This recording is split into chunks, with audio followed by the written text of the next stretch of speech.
All right, welcome to the Explainer. Today we're going to talk about something you use every single day, but probably never think about. The invisible tech that makes all your digital music, well, possible. We're talking about audio codecs, the real unsung heroes behind every single one of your playlists.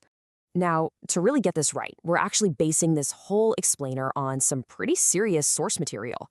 It's from part 5 of a big 10-lesson course on digital signal processing, all that good stuff, by a company called Virtualization Options LLC. And that part is all about the codecs that literally run our digital lives. So have you ever really stopped to think about that? How on earth do we fit thousands of songs in our pocket? I mean, the core issue here, the big problem is that raw, uncompressed audio, it's just huge. We're talking massive files. A single album could totally wipe out the storage on your phone. So, yeah, how do we fix that? Well, the answer is this clever little piece of software called a codec. And that name actually tells you exactly what it does. It's a coder-decoder. It's a really brilliant two-step process. First, it takes that gigantic audio file and compresses it. Shrinks it way, way down so you can store it. And then, when you hit play, it decodes it, expanding it back so you can actually listen to it. Okay, so where do we even begin with this story? We've got to start with the OG, right? The one that kicked the whole thing off. I'm talking about the format that literally launched the digital music revolution as we know it, the MP3. It's hard to imagine now, but before the MP3 came along, sharing music over the internet was, well, pretty much impossible. The files were just too big. So this codec wasn't just an improvement, it was a total game changer. Suddenly, audio files were about 10 times smaller. And just like that, they were easy enough to download, to share, and of course, to collect. So, what's the magic behind this? What's the secret sauce? It all comes down to this really fascinating field called psychoacoustics. And that quote is perfect. It really is like an optical illusion for your ears. See, an MP3 doesn't just randomly shrink a file. It's way smarter than that. It performs a kind of, well, a magic trick by cleverly getting rid of the sounds your brain was never going to hear in the first place. And the idea behind it is actually beautiful in its simplicity. Just think about it. Imagine you're listening to a song, and there's this huge, loud drum crash. Bam! Your ears are totally overwhelmed by that sound, right? So you're probably not going to hear a super quiet little cymbal shimmer that happens at the exact same time. The MP3 encoder, it knows this. It knows about this little quirk of human hearing. So it just says, hey, nobody's going to hear that cymbal anyway, and it just throws that data away. And boom, you just saved a ton of space. So here's the key takeaway for MP3.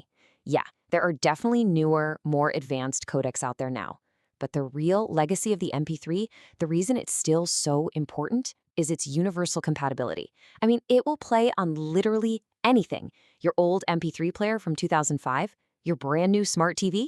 Yep, and that's exactly why it's stuck around. All right, so what happens next in the story? Well, if MP3 was the scrappy rebel that crashed the party and changed everything, its successor was the slick, polished professional that came in and just took over. Let's talk about AAC. You can basically think of AAC as MP3 version 2.0. I mean, it was literally designed from the ground up to be better than MP3 in just about every single way. It uses way more advanced techniques to give you higher quality sound, but in a file that's the same size, or maybe even smaller. And this evolution is so important. AAC takes that same core idea of psychoacoustics that MP3 used, but it just refines it. It makes much smarter, more sophisticated decisions about what parts of the sound to throw away and what to keep. And what's the end result? It's simple. You get better sound without needing any more storage space.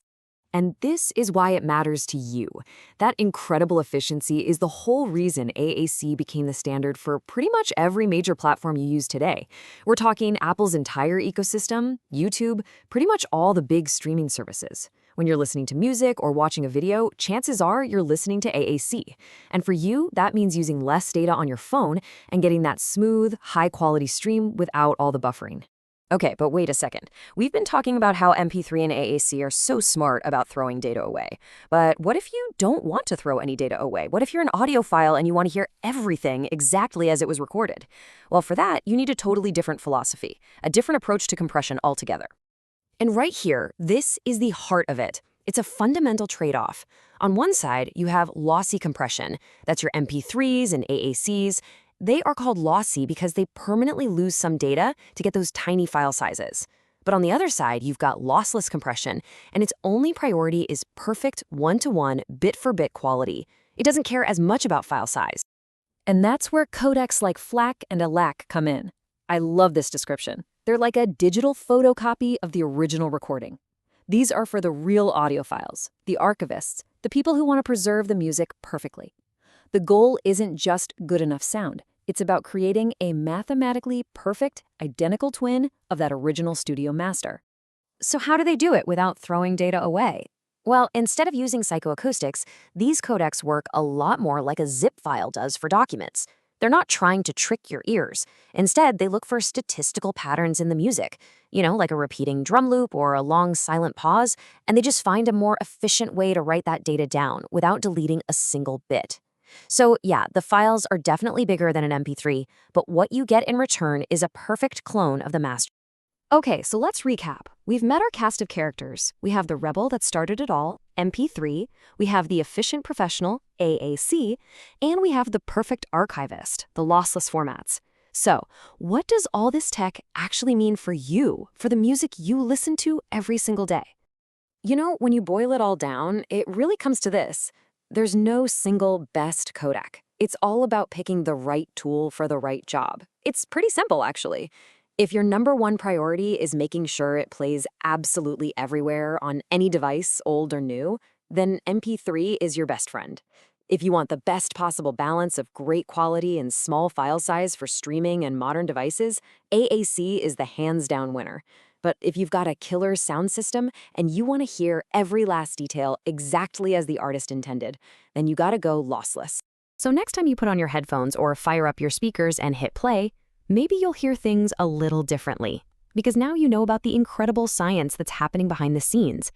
It's this amazing balancing act between file size, audio quality, and the fascinating quirks of our own hearing.